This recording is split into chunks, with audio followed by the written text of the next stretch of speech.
Terminou o prazo das alegações finais das defesas de mãe e filho acusados de matar a professora de Pilates, Larissa Rodrigues. As prisões de Luiz Antônio Garnica e Elizabeth Arrabaça ocorreram em maio deste ano, logo após a confirmação do envenenamento da professora Larissa Rodrigues. 6 meses se passaram, a polícia concluiu as investigações e, para o Ministério Público, não existem dúvidas de que os dois são os responsáveis pela morte. Agora, cabe à Justiça analisar as alegações finais do processo para definir se mãe e filho vão a júri popular. Nessas alegações estão as versões das defesas e também da acusação. Nossa equipe apurou que, para a defesa de Elizabeth, não há provas de que ela participou da morte de Larissa. Os advogados argumentam, por exemplo, que não existem imagens da acusada no prédio em que a professora estava quando morreu. Os pedidos são para que ela seja absolvida, liberada da cadeia e para que parte das provas analisadas na investigação seja anulada. A defesa de Luiz Antônio Garnica também pede a anulação de provas e quer que ele seja absolvido e colocado em liberdade. Os advogados alegam que não há elementos suficientes para um júri e questionam a apreensão de equipamentos eletrônicos feita pela polícia. O que diferencia essa alegação é a acusação do próprio Luiz Antônio, que atribui à mãe a responsabilidade pela morte de Larissa. Em parte do documento, os advogados se referem a Elizabeth como uma assassina em série, já que ela também é investigada pela morte da filha Natália Garnica por envenenamento. No Ministério Público, as alegações concluem a culpa de Elizabeth e Luiz Antônio Garnica por motivação financeira. O entendimento é de que Luiz não queria dividir os bens do casal ao se separar de Larissa para ficar com a amante. Para tornar o plano possível, ele teria recebido a ajuda de Elizabeth. Ainda segundo a acusação, mãe e filho planejaram a morte juntos, mas agiram de formas diferentes. Para o MP, Elizabeth foi a responsável por entregar o veneno à vítima, já Luiz Antônio Garnica por alterar a cena do crime para tentar atrapalhar as investigações. Se o júri ficar definido e os dois forem condenados, as penas podem passar dos 30 anos de prisão. Este advogado, que não faz parte do processo, explica como funciona o trabalho do juiz nesta etapa. Cada um dos argumentos das partes é analisado minuciosamente. No caso da anulação de provas, como as defesas desejam, a acusação não deixa de existir. O processo ele é composto por um conjunto de provas. Então nós temos provas documentais, nós temos provas orais, que são os depoimentos prestados por testemunhas. Diversas provas são realizadas. Especificamente essas provas, cuja nulidade a defesa requer que seja reconhecida, se de fato isso efetivamente acontecer, as outras permanecem. As outras, elas são consideradas e o juiz apenas essas não poderá analisar para a decisão. Depois da decisão da Justiça, ainda cabem recursos para os advogados. Essa decisão, seja ela qual for, muito provavelmente ela vai ser atacada por recurso, seja da acusação, seja pela defesa, e esse recurso ele é analisado em segunda instância, no Tribunal de Justiça em São Paulo, que em alguns meses fará toda essa reanálise. Luiz Antônio Garnica está no CDP de Serra Azul e Elizabeth Arrabaça na penitenciária de Tremembé. Mãe e filho estão presos há 6 meses. Mensagens enviadas pela professora de Pilates, a Larissa Rodrigues, a amigos, que revelam algumas das preocupações dela em relação ao marido, o médico Luiz Garnica. Nas conversas, Larissa fala do temperamento difícil do marido, dos julgamentos de Luiz sobre a aparência dela e os conflitos sobre o apartamento após o divórcio. Olha só, esse compilado de conversas foi anexado aos autos no final do mês passado a pedido do promotor de justiça que acompanha o caso, Marcos Túlio Nicolino. O teor dessas conversas veio à tona durante a oitiva de uma das testemunhas na etapa de audiências. Segundo o Ministério Público, uma das testemunhas da acusação, um amigo de Larissa, relatou circunstâncias importantes do relacionamento entre a professora e o médico Luiz Garnica. O depoente mencionou que possuía mensagens da vítima, relatando, dentre outros aspectos, que o médico iria dar trabalho para se separar e que ele era louco. A testemunha também compartilhou informações relevantes sobre a dinâmica da vida do casal. O amigo fez contato com o Ministério Público e cedeu todo esse material que foi anexado ao processo recentemente. Nós tivemos acesso a parte desse conteúdo. Nessa conversa que nós vamos mostrar agora com o amigo, Larissa conta que começou a passar mal após a visita da sogra. Vamos ver. Olha só, ela diz: você é meu anjo, maninho, minha sogra veio aqui à tarde, depois foi embora e eu comecei a passar mal. Diarreia, vômito, tontura e tremedeira. Aí Luiz pediu para ela trazer uns remédios, Gatorade.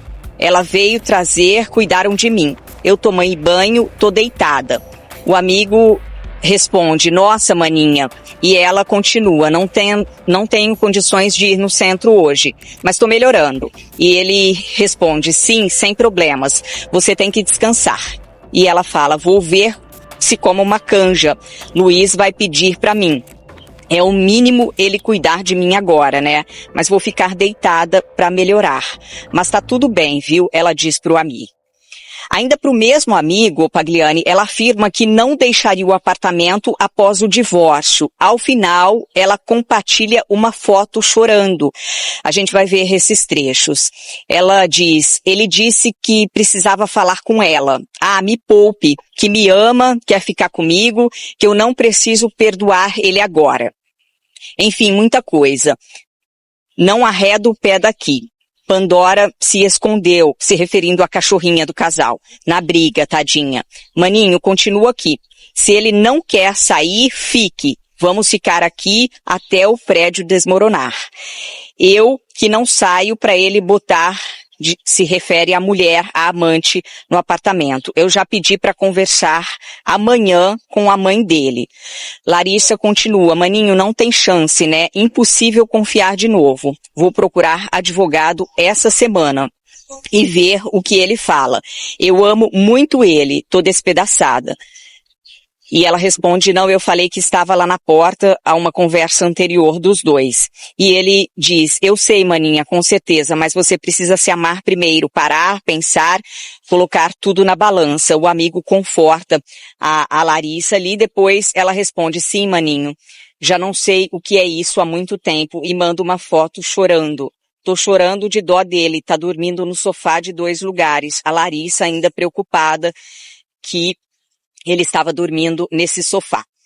Agora a gente vai ver um outro trecho. Alguém, provavelmente a sogra, teria sugerido que a falta de contato de Luiz era por conta de problemas financeiros.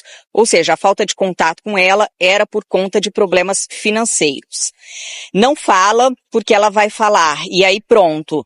Olha a briga dele achar que você vai seguindo ele. Eu estou muito preocupada com ele, porque eu sei que ele está muito preocupado, porque está falando de dinheiro. Ele me falou outro dia que não sabia como ia fazer esse mês. Ele ama você e está envergonhado. Sempre ele controlou bem as contas dele. Então essa seria a Elizabeth mandando mensagem se referindo ao Luiz. Ela continua: tenha paciência com ele, por favor, logo tudo voltará ao normal.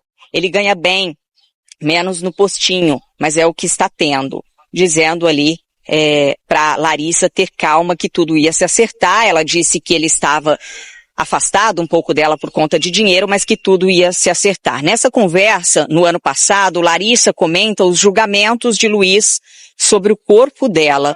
Olha só, se parar para pensar, é muito tóxico, ela fala. Amiga, e agora? Ele fala que gostava quando eu era mais gordinha. Fica falando que não tô bem, então nunca tá bom, né? Ela comenta aí que então que o Luiz reclamava de que ela estava gordinha e perdeu o corpo ali. Ele reclamava disso, dizia ela com frequência tudo isso, e ela desabafou com esse amigo durante essa conversa. Agora, Pagliani, esse material pode ser usado no julgamento dos réus, que ainda não tem data para acontecer. Então, esse compilado de conversas foi anexado aos autos a pedido do promotor de justiça Marcos Túlio Nicolino, porque durante a audiência, essa testemunha relatou isso para a justiça e o promotor pediu para que ele enviasse os prints, enviasse provas que são essas conversas, e esse amigo acabou enviando para a justiça, Pagliani. Deixar claro que essas conversas são 5 dias antes da morte da Larissa. E eu fico aqui vendo, pensando, Lud, você relatando todas essas conversas, e fico lembrando da conversa dele na audiência com o Dr. Marcos Túlio, que ele falava que então ele respeitava a esposa, né, que imagina que ele não ia deixar ninguém, que ele era uma pessoa que respeitava muito. Aí o promotor até pergunta, mas o senhor fala que respeita e estava com a amante e a sua esposa lá? Então, aí, sabe? Então, assim, mentiroso. Esse cara é mentiroso. Esse cara é maluco. Como é que ele faz isso? A esposa ama ele, sabe? Conversa, dialoga, discute a sua relação. Nenhum casal vai viver 100% feliz, assim, sabe? Vocês precisam conversar. Todo mundo sabe, quem está casado há muito tempo sabe o que é, dá desgaste, vocês, sabe, discutem, as pessoas mudam, você não vai ficar com o corpo perfeito pro resto da vida. Então, assim, discutem uma relação. E o cara começou a falar do corpo da mulher dele, gente. Sabe, ajuda, incentiva, deixa a mulher feliz. Pô, é um absurdo, sabe? Aí depois ainda tá preso ele e a mãe porque, segundo a polícia, matou a esposa e a nora, gente. Ele como marido e a mãe dele como sogra. Matou a mulher, gente, com um chumbinho. Aí, sem comentários, cara, tem que pagar pro resto da vida mesmo. Obrigado, Lud, pela informação. A gente sabia disso, né, que ele era conivente, sempre foi. Como eu falei até ontem, a gente estava dando outra entrevista, por que ele era conivente? Porque ela sustentava ele, né? A Gabriele sustentava ele. Então ele é uma pessoa que não gosta muito de trabalhar, de fazer nada, então ela sustentava, então ele acatava o que ela fazia, né?